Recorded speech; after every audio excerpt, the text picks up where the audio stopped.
Well, good morning, everyone. We'll give it another minute or so and see if we have any other folks jumping in with their classes, and then we'll jump in and get started.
Well, good morning, everyone. We are, for the sake of time, going to go ahead and get started. Welcome to the MEBA in partnership with ATD Soft Skills Summit. This is our last day. Next to the last session, we're very excited to be partnering with ATD again this year to provide the Soft Skills Summit for you and your students. We're glad you could be with us. Please make sure that you put all questions in the chat box and we'll make sure we get to those. If you are having issues with the volume, please make sure that you adjust your personal volume control on your computer. And if you have any other thoughts or questions, of course, just put those in the chat box and we'll get to those. And I'm going to turn it over now to Sarah Warren. Sarah is going to introduce our speaker, Miss Angela Watkins. Sarah, take it away. Thank you, Lisa, and welcome everyone. I'm very excited to be with you this morning. I work in South Carolina state government and am also a member of the Association for Talent Development chapter in South Carolina, and I'm going to be serving as this morning's moderator. A few quick administrative items I know that Lisa went over. Make sure you stay muted throughout the presentation, and while the video plays, we really hope that you'll type comments or questions into the chat box. We would love to see those. The more engaged you are, the more fun we're going to have. Our presenter, they'll respond to those and we'll have additional time for questions at the end of the video. This session is going to be very engaging. It's called Note to My Future Self and is being presented by Angela Watkins. Get ready to write or type. You're going to need it during this session, so get those paper and pens or pencils out. Angela is a professional trainer and relations specialist with expertise in presentation, planning, development, and communication. She currently trains for We Know IT, which is an IT consulting and training firm. And so I'm going to go ahead and play the video for you all. Remember, stay engaged, and we'll see you at the end.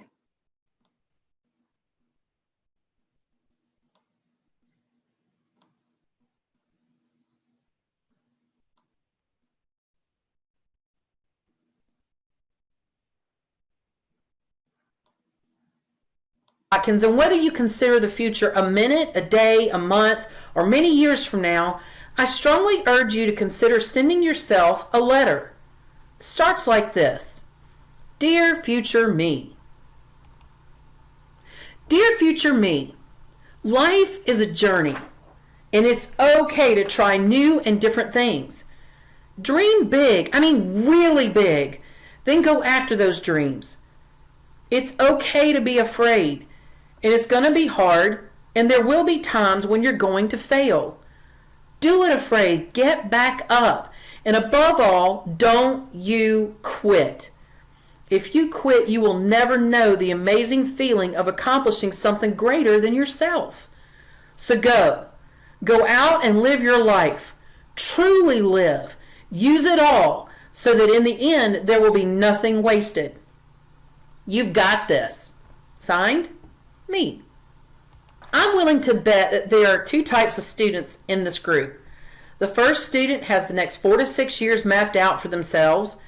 The second group has no idea what the next 4 to 10 years look like, let alone what tomorrow is going to be. If you know what your plans are for the future, you know where you're going to school, you know what you're going to major in, you're going to get married, have 2.5 children, and by the age of 27, you're going to retire. I'm just kidding on that last part. But anyway, let's say you've got all that planned out. Raise your hand. Now, I know I can't see you, but raise your hand anyway. All right. Well, to you, I say congratulations. Put your hands down. Now, if you have no clue about your future, maybe you know you might want to go to school here, you might want to major in this, but you don't really know for sure. Don't be afraid. Raise your hand. Own it. It's okay because you're not alone. Regardless of which category you fall into, I want to challenge you. My challenge is this. Before you map out anything, consider, would you rather have a job or would you rather have a career?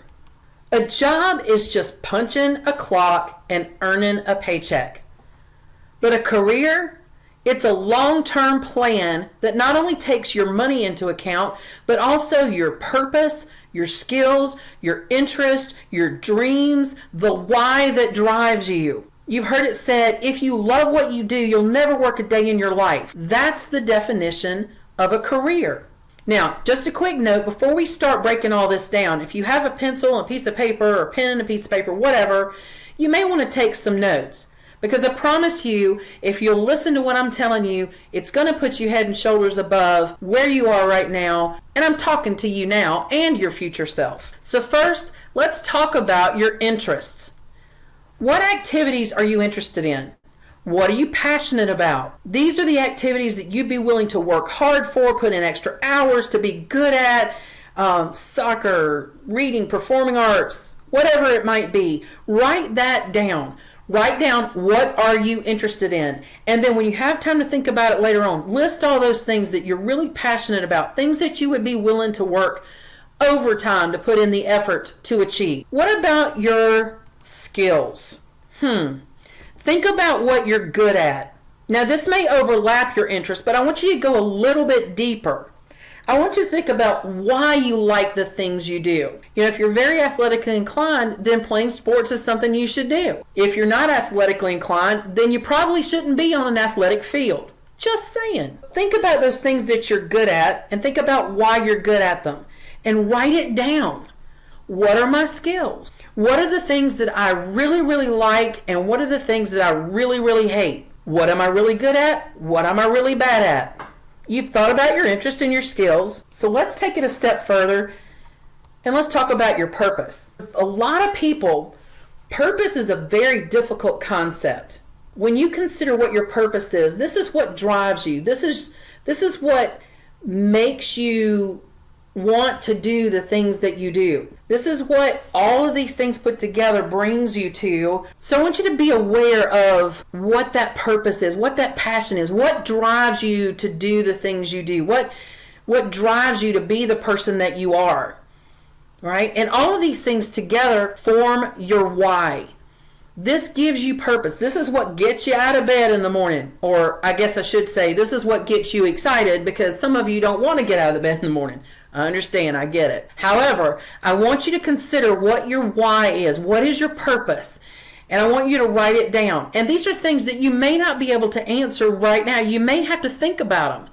And you may find that over time, your purpose and your why may change just a little bit, or they may change a lot depending on what happens in your life. But write it down. Now, as you're thinking about these things, you're probably wondering why I want you to write all this down. Well, there's a very good reason. Because you're going to use all this information to build on. You're going to start now instead of waiting till some midlife crisis and start figuring out what it is that you want to do, who you want to be for the rest of your life. And I'm not talking about just your job. I'm talking about you as a whole person. If you don't have goals and dreams, if you shoot for nothing, guess what you're going to get? Nothing. Les Brown says, you must be willing to do the things today others won't do in order to have the things tomorrow others won't have.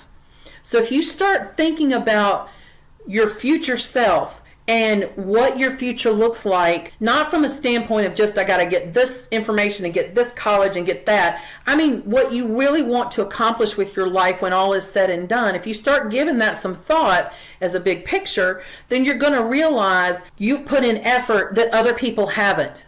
And in this world that we're in today, it's super competitive, and you need every edge that you can get. You must make up your mind that you are worth the work, and you are. Put the work in that it takes to achieve your dreams. It's not going to be easy. And as you wrote to your future self, it's going to be hard and you're going to fail. But if you keep going and don't quit, you're going to develop a heck of a story. What is your story? Well, this is more than just your name, rank, and serial number. All right? This is who you are. From here on out, you're going to hear people say, well, tell me about yourself. What are your goals after high school? What do you plan to do when you graduate college? All right, these are things that people are going to be asking you consistently from here on out. Even once you get out of school, what kind of job are you looking for? You're going to have all these questions. So you've already started doing the homework. If you write some of this stuff down and start taking inventory now, you're going to start to figure out who you are. And when somebody asks you a question, you're going to know your story. Knowing your story is going to be massively helpful when you enter the job market. Now, as I said, there's a difference between a career and a job. A job is part of what gets you into your career, all right? You got to have the money, you got to have the paycheck, but the idea here is that instead of just taking a job for the sake of punching the clock and getting the paycheck, that job is leading you to the next job, which is leading you to that place where when you go to work, you love what you do so much that you never work. It just seems like it's not work at all. It's a privilege to be there. So as you start to develop your story, you're going to want to consider some things. No one knows you better than you. So as you start to compile this information, your story is going to start to form, and you're going to be head and shoulders above other people who are in the same spot you are if you do the homework. So step one, I want you to write this down. Begin to develop your resume right now. I know you're only in the 10th grade. Some of you have never worked, and that's okay. I'm not saying that you have to have a full and complete resume, but I'm telling you that your work career starts right now. You may be playing sports, you may be on the AB honor roll, you may be working with community organizations and volunteering in different places. All of that stuff counts as you get started in the work world, okay? So start keeping track of that information now. And I want to challenge you to keep your resume current, because you never know when that great opportunity is going to come along and somebody's going to say, well, what kind of history do you have? What kind of work history do you have? What kind of volunteer or extracurricular activities have you been involved in? And if you work part-time or whatever, put it down, list it on your resume, begin to develop that resume so it always stays current. And from now to the end of your working career, till you retire, keep your resume current, because you never know when the next great opportunity is going to come along. I want to warn you really quickly, some people include social media on their resumes. Please be careful with what you do with your social media. It will reflect. Employers do look at it, so be careful what's there. That's all I'm going to say on that. Step 2, make it a goal to always leave whatever job, volunteer opportunity, extracurricular opportunity, whatever you do, leave it better than when you got there. Because when it comes to putting this information down on your resume, you're going to want to list not, okay, I did this and this and this. I opened the store and I sold people stuff and I checked them out. Now, that's not important. I don't care. If you tell me you're a cashier, I know what a cashier does. What I want to know as an employer is what makes you different. And if your goal is always to leave a place better than when you found it, then you're going to be stepping out. You're going to be standing out. You're going to always be reaching backward to train other people and to set the example for those people who maybe don't have as good a work ethic. And you're always going to be reaching forward to those people who have greater work ethics, so that you're always in that position, but you're going to stand out because people want to know that you're a good worker. They want to know what makes you different from everybody else. Step 3, ask for reference letters from everybody, your coaches, your volunteer people, wherever you work. Obviously, if step 2 is in place and you're leaving the place better than when you found it, it shouldn't be too hard to get some reference letters to start building up some backup for a resume. So we've talked about your resume. We've not talked about networking yet, but we're going to.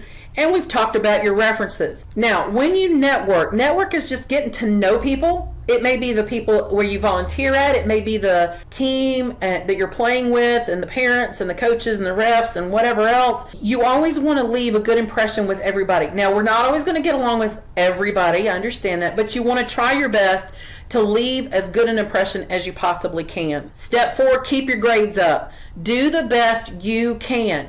If B is the best you can do, then by all means, embrace it and keep working harder. If C is the best you can do, embrace it, but keep working harder.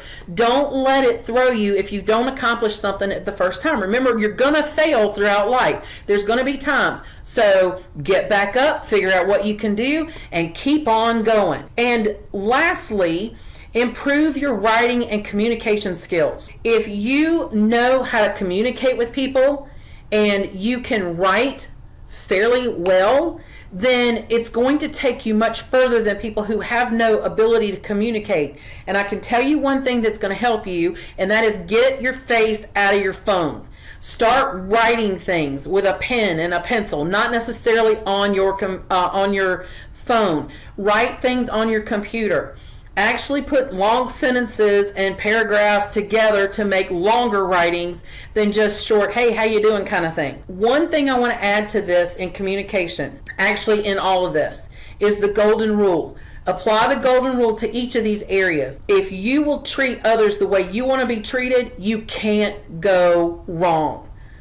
It always is going to be better. Even with difficult people, you're going to end up better. All right, so now that you've done that, let's look at the collection of information that you have. By giving some thought to all this, you should have a nice chunk of information that will help you create your elevator pitch or your story statement. This is just a simple and quick, succinct statement that when somebody says, hey, tell me a little bit about yourself, you can do that. Or if an employer says, hey, I'm looking for somebody to do so-and-so and such and such, tell me a little bit about yourself, you can answer that question and give them enough information so that they'll know whether they're interested or not. So the first thing I want you to write down is you're going to list, my name is, and you're going to have a blank there. And then you're going to have, and I attend blank school. My interests include blank, blank, and blank. Or if you only have 2, that's okay. You don't have to have 3. I have experience in blank, blank, and blank. So if you've worked at a fast food place, you could say I have experience in the food industry. If you've worked as a secretary or receptionist, you can say I have administrative experience. If you've worked in retail, I have retail experience. And then after high school, I plan to blank. Now, for those of you who are not sure what you want to do after high school, say that. After high school, I'm not sure what I'd like to do yet. I'm considering different avenues. That's all you need to say. But that one succinct little paragraph that you just put together will make all the difference in the world if you do 2 more things. And one of them is practice. You've got to memorize this statement and you've got to practice saying it so it becomes a natural part of who you are. If you can walk up to somebody and they say, well, tell me a little bit about yourself, and you say, well, my name is Angela Watkins and I attend XYZ school, and my interests include the performing arts, communication, and public speaking. I have experience in retail, in the medical profession, and in IT. And after high school, I plan to attend Columbia College to get a Bachelor of Arts degree in theater. I've just given them, without even thinking about it, naturally, just as easy as I can just speak to anybody, whole idea of who I am. And so for them, now they know they can take that and it moves them to the next level. It moves you to the next level of communication with them.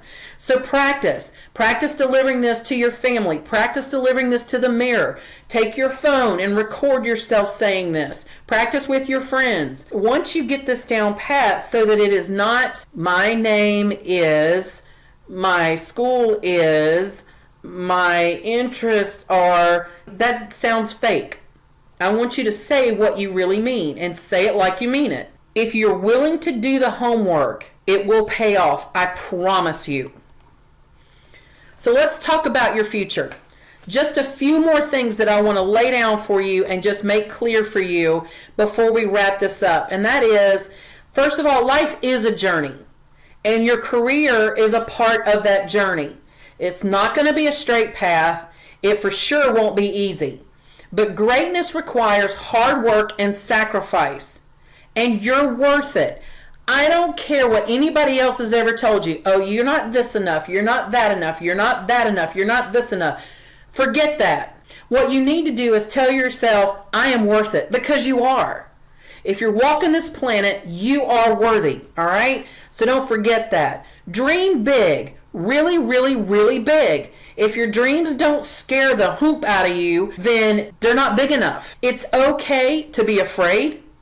Courage isn't the absence of fear, but it's doing something despite the fear. So if you're going to do it and it frightens you, then do it afraid. It's going to be hard.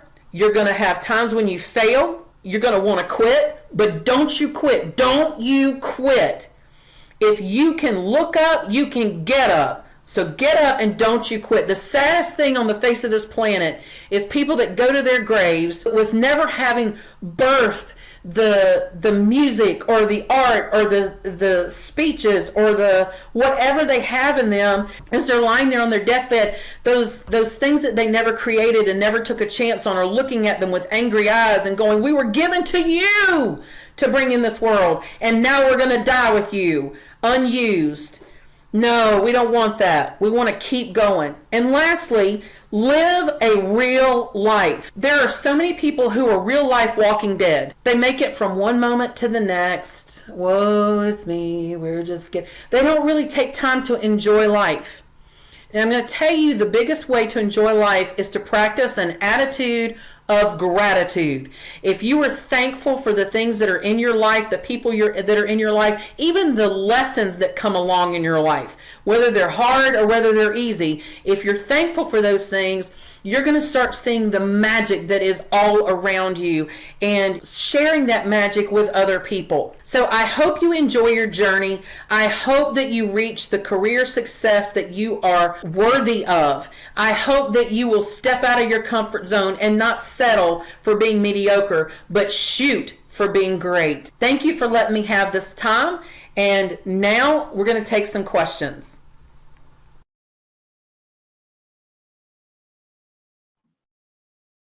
Thank you, Angela. And what a powerful message that you just shared with these folks. And it doesn't apply to just this age group. It lit a fire in me too when I watched it. So thank you so much.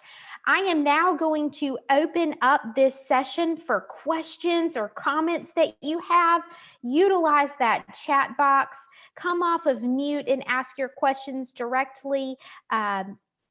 I see some stuff coming in now, Angela, so I will turn it over to you. Excellent. Excellent. Thank you, Sarah. These are things that I'm very passionate about. And you're right. It's not just for one age group or the other age group. It's for everybody. I work with adults who are in midlife transition, and they need to know these things as well. One of the comments is, how do you move forward when you're surrounded by negativity? That's a great question, because there's a lot of negativity in the world. And one of the first things I'm going to tell you is turn off the noise, turn off the media, turn off any negative information. Now, I know somebody's going to give me some pushback and say, yeah, but we need to know what's going on. Here's what I'm going to tell you. Get the headlines. That's it.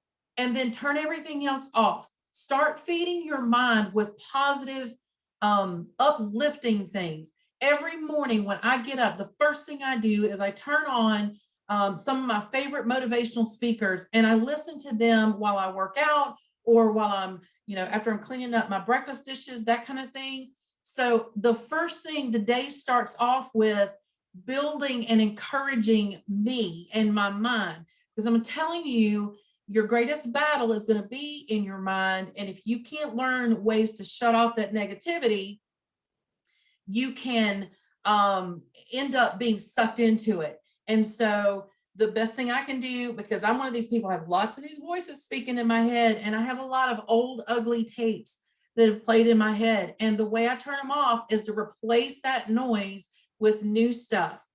Now I've got another question here. How can you turn off the noise on social media? All right, I'm going to tell you something you're probably not going to want to hear. Limit your time on social media. Guys, I'm telling you, social media can be fun, but use it wisely. Too much of a good thing is still too much. And when people get on social media and start going crazy and being really ugly and just judgmental, I don't have time for that. We have enough garbage in the world.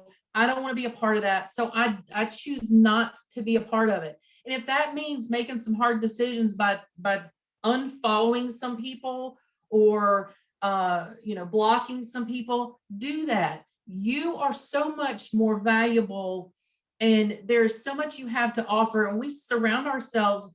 Well, let me just say this: the people you surround yourself with, you're going to be just like them. So if you're constantly taking in that negative, you're going to be negative as well. How do you make a real difference when you are young or maybe not have a lot of experience? It's a great question. Guys, you can change your world, and you can do it by starting with what's right in front of you. One of the things that I tell every one of my students, that whether they're performing arts students or whether they're IT students, whatever the case may be, you should always be reaching back while you're always reaching forward.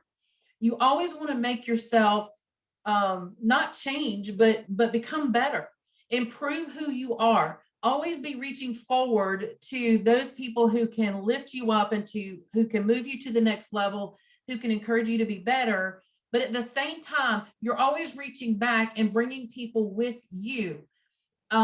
You have a story to tell. And in that story, not only is it important for you to be able to telling that story to future employers and people that you need to work with, but it's also important to use your story to help other people. I'll give you an example. I was a single mom for most of my kids' lives. One of the things that I do is I work with other single mothers because I understand where they are, what they've been through. I know what that feels like. And so by using my experience, not only am I helping them, but I'm helping to heal myself. So it doesn't matter what age you are. It doesn't matter what experiences you have something that you have overcome or that you believe in, and you can spread that into other people's lives. Even if it's just a matter of giving somebody a smile or saying, hey, I hope you have a great day. If you can be encouraging, you can make changes no matter where you are. How do you move away from negative people without hurting them?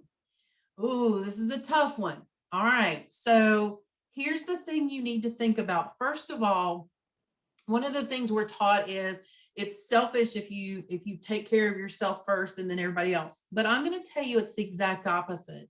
One of the things that you have to do is you have to look out for who you are, because if you don't take care of yourself, you can't help anybody else. And part of that is knowing when we need to cut loose from toxic relationships. And sometimes that means super negative people.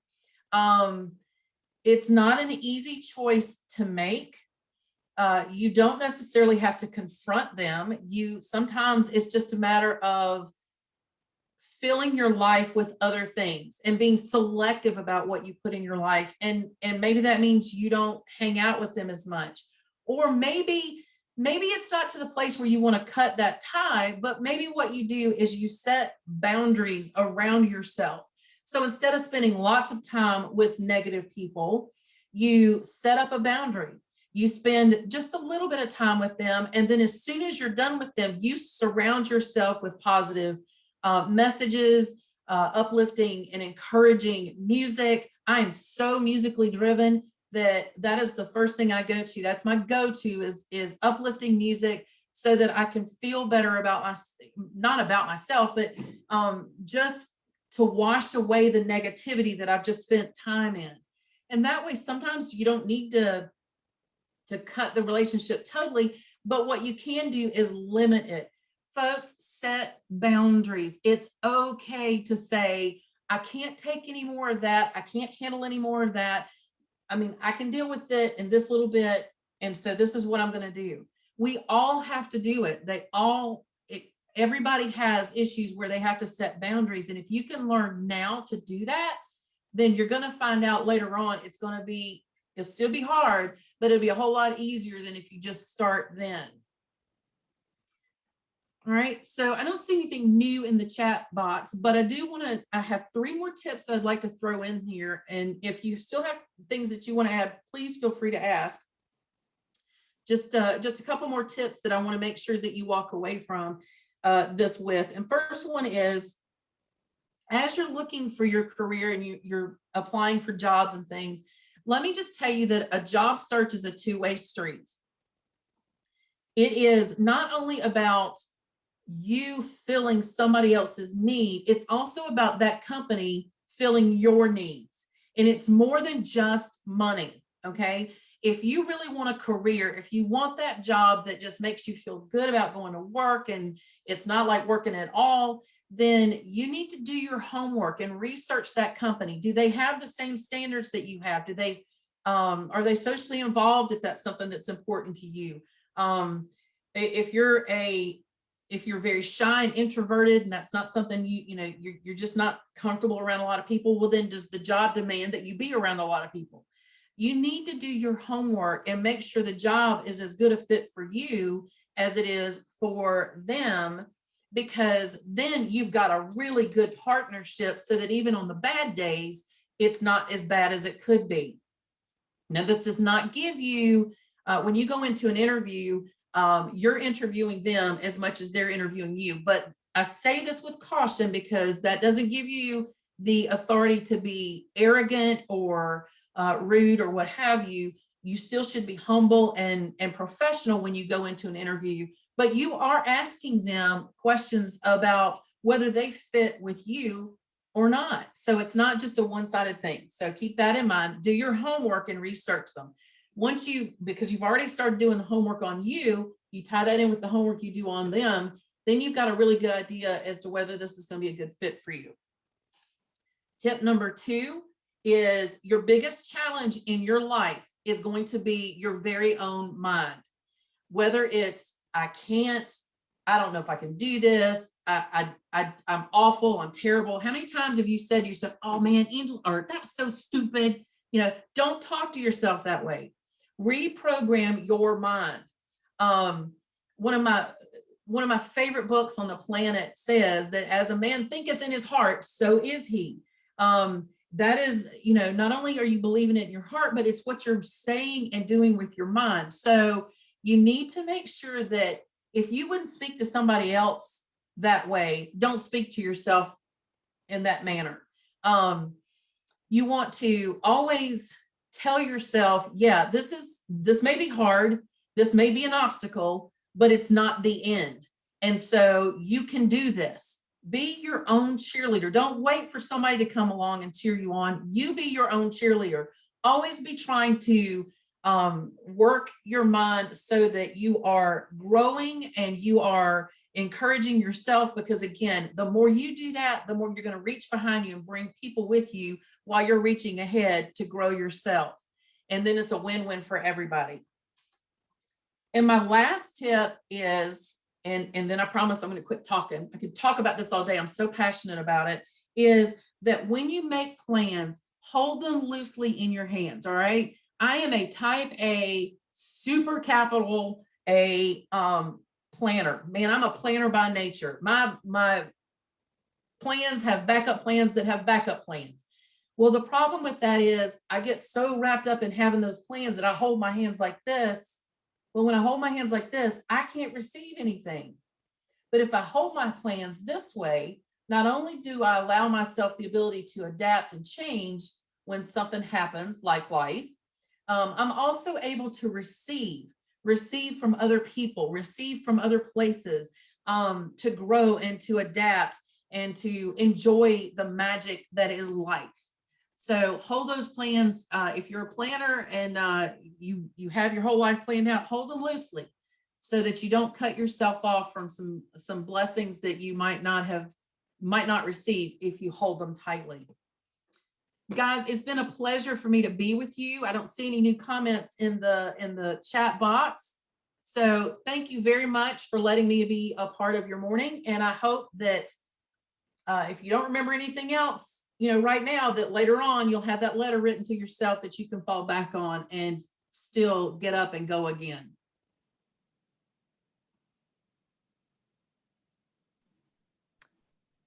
Thank you, Angela, and thank you all for joining us this morning.